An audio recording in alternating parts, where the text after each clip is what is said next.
Oh my God. Am I to understand this is not something you wish to see? Uh-huh. Very well. Wishmaster, the Djinn, the complete lore explained. Blame it on Disney that when you think of genies, the first thing you think of is a happy and singing blue figure without the lower torso from the 1992 hit Aladdin.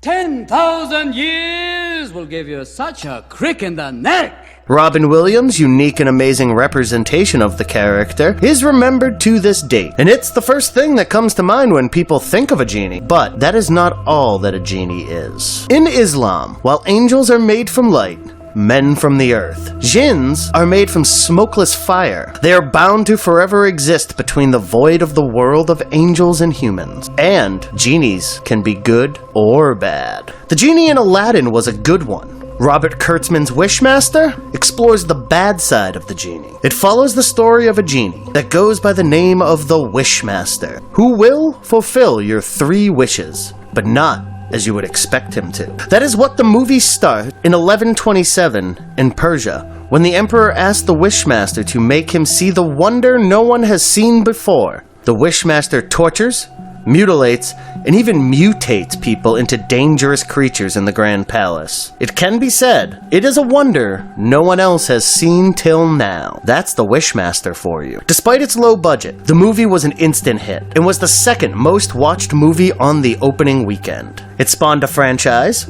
under which 3 sequels were made too. The following movies did not get as much attention as the 1997 original did, but the Wishmaster has become a memorable character. In this video, we are going to explain the mystifying lore of Wishmaster, so buckle up and stay with us till the end. Hello there, everybody! Before we get into our list, we have a very small request. If you like our content, please support us by subscribing to our channel and clicking the little bell icon up in the corner to get notifications. This is a small click for you, but means a lot to us. Thank you, and let's begin.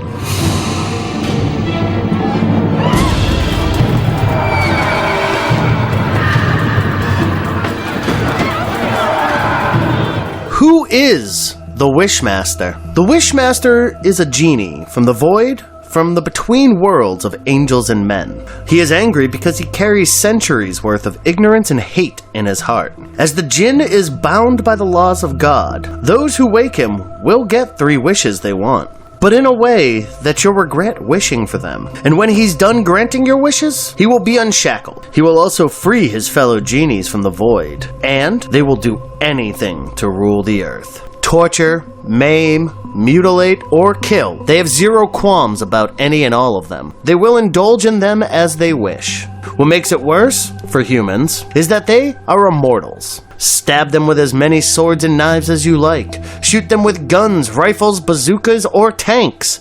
Their wounds will heal in a fraction, as if nothing happened to them. This makes them undefeatable because, in the end, the ammo will run out. When that happens, how long will you fight for? The Wishmasters are not something you can battle with on a physical front. They will not be harmed, but what you can do is outwit them by being careful of what you wish for. And that is what all Wishmaster movies are about. They're about people making mistakes when they ask for a wish to be fulfilled without deliberation, not knowing what the Wishmaster is capable of, and then, on seeing the horror, being careful on their second wish. And when even that goes wrong, then it is to be calculated whether these wishes are actually worth it, and whether you want to ask for a 3rd wish. It's a supernatural gamble with not too many chances. The stakes are way too high. So, the Wishmaster is not wrong when he warns you to be careful what you wish for, because you just might get it. At the end of it all, the Wishmaster seeks vengeance. And just from having one glance at the Wishmaster, you can tell he's not the happy and singing genie that you're all too familiar with. Which brings us to the next question.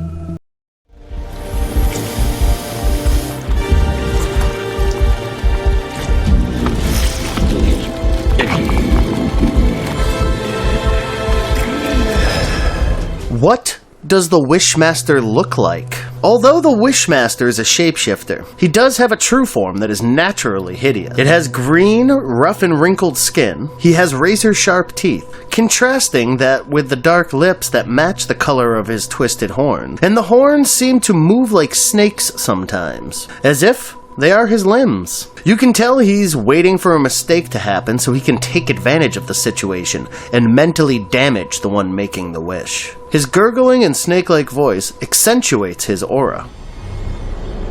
Make your wish. The politeness with which he speaks shows that although he seeks vengeance, he is not impulsive. He is smart and knows what he wants, only waiting for the person asking for the wish to make a mistake, and the ball will be in his court. What stands out most in the first two Wishmaster movies is the acting of Andrew Divoff as the merciless Djinn. He fully embraces the persona of the genie as an evildoer who's always up to something. With the help of director Robert Kurtzman, makeup artist Tom Savini in the 1997 movie, Andrew Divoff makes the character something to be feared. Wishmaster is not Tom's first movie where he has worked on the prosthetics of a monster, and his experience truly shows in the physical structure of the Djinn. Before this, he had helped design and bring to life monsters in many slasher movies, including Friday the 13th, The Final Chapter, Day of the Dead, The Texas Chainsaw Massacre, and H.P. Lovecraft's inspired Necronomicon. After Andrew Divoff, the Wishmaster was played by John Novak for the third and fourth installments. Although his rendition of the character was good, he could not fill the boots left empty by his predecessor. His version of the monster from hell was indeed scary, and it's what drives the movies. Still, the removal of Andrew Divoff as the Djinn gives the viewers a signal that the production houses have lost faith in the franchise, and now they're just trying to do cash grabs.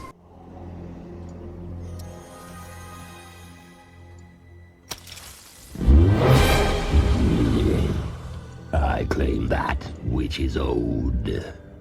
Who conceived the Wishmaster? The story of the original Wishmaster was written by Peter Atkins. Robert Kurtzman directed the movie, but the one man that made it all possible is the producer of the movie, Wes Craven, who also goes by the name of Master of Horror. He is known for his exceptional work in the horror genre. He practically set the foundation of slasher movies as we know it today. In his lifetime, he created massively profitable movie franchises, including Nightmare on Elm Street and the Scream series. His other standalone and notable movies include Swamp Thing in 1982, Vampire in Brooklyn in 1995, Red Eye in 2005, the 1977 version of The Hills Have Eyes, and The Last House on the Left in 1972. With him as the producer and overseeing everything, the Wishmaster was going to be a hit. He had a legacy to maintain after all. But the sad part is, Craven did not come back to partake in the sequels. Nevertheless, he helped create something, and it was now on everyone to take it further. So now, let's briefly go over the premise of all the Wishmaster movies.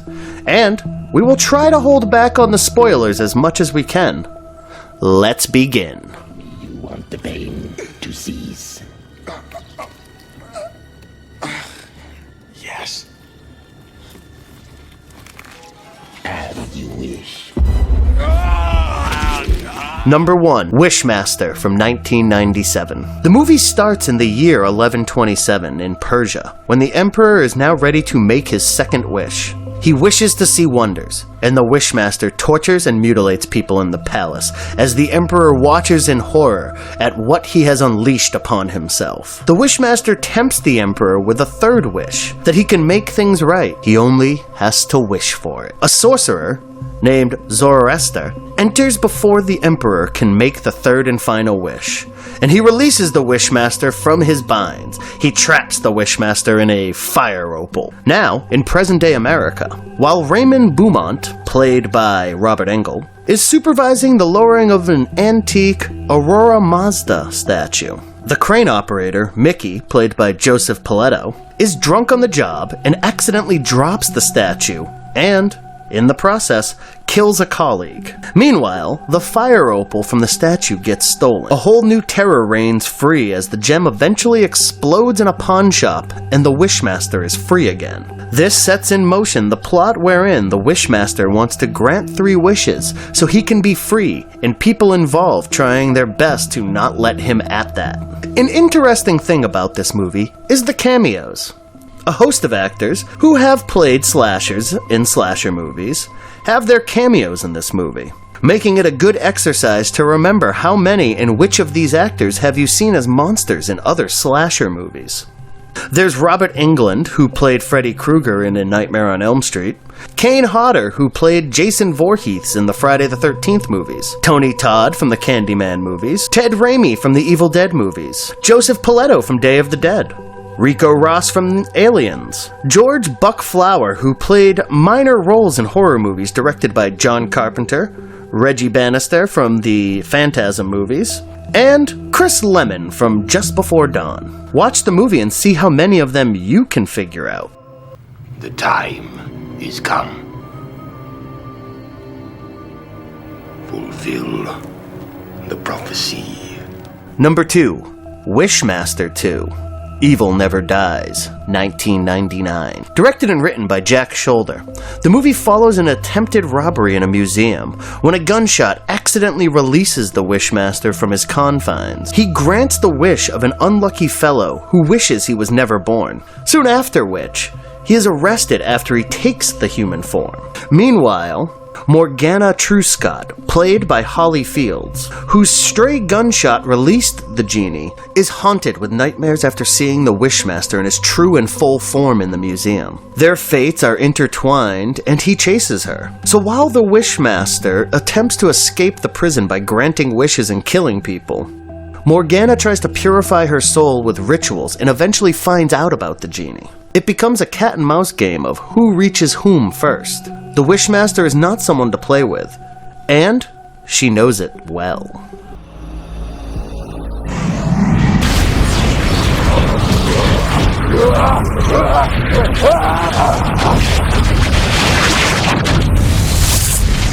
Number 3, Wishmaster 3, Beyond the Gates of Hell, 2001. Chris Angel directs the movie with a story written by Alex Wright. This is the first Wishmaster movie wherein John Novak replaces Andrew Divoff as the Wishmaster. Trying to replicate the same story for the 3rd time, the movie becomes quite a shoddy watch as it takes itself a little too seriously. What separates the first 2 Wishmaster movies from the last 2 is that the makers know these are B-grade horror movies, and they embrace it. This time around, Diana Collins, played by A.J. Cook, on a dig with Professor Joel Brash, played by Jason Connery, accidentally opens a tomb with a glowing gem inside it. This wakes the genie in it. The professor asks the first obvious wish of being with 2 of the most beautiful women in the world. The Wishmaster does grant him that, but the women turn on him and kill him. The Wishmaster steals the face of the professor and takes his identity. He goes on to kill his secretary, who is burnt alive after she wishes the files to be burnt up. But the Wishmaster eventually wants to fulfill the 3 wishes of the girl who woke him, Diana Collins. And Diana knows better than to ask for wishes without deliberation. I want 3 wishes from the Waker to free my race from their eternal bondage. Number 4, Wishmaster 4, The Prophecy Fulfilled, 2002. If the 3rd movie wasn't ridiculous enough, the 4th movie proudly takes the crown from it. Directed again by Chris Angel, the Wishmaster becomes one thing that it wasn't supposed to become: a romance. Now is it Mondays and Wednesdays? Or Tuesdays and Thursdays? After Sam, played by Jason Thompson, and his girlfriend Lisa, played by Tara Spencer Narn, has moved into a new home after Sam met with a terrible accident that made him paraplegic and not being able to do the duties of a boyfriend. Sam becomes insecure about his relationship and thinks she's having a relationship with Steven, played by Michael Trucco. Steven, sensing the distance between Sam and Lisa, offers Lisa a red jewel, through which she accidentally wakes the Wishmaster. The genie kills Stephen and takes his identity. Now he is hell-bent on granting Lisa her 3 wishes so he can be free. While it's the same premise we have seen in the previous 3 movies, the romantic undertones make it cringy to watch. But if you have watched the previous 3 Wishmaster movies, might as well be a completionist and watch this one too.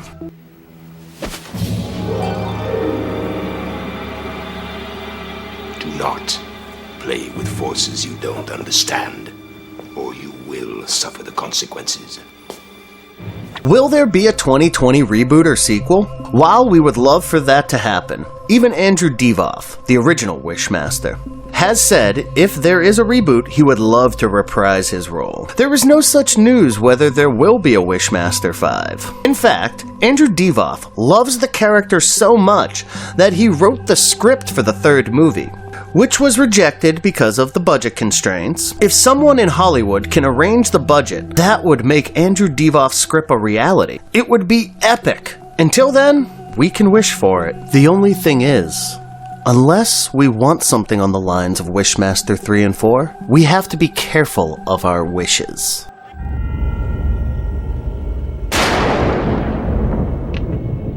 Three wishes, Morgana, and I shall reign.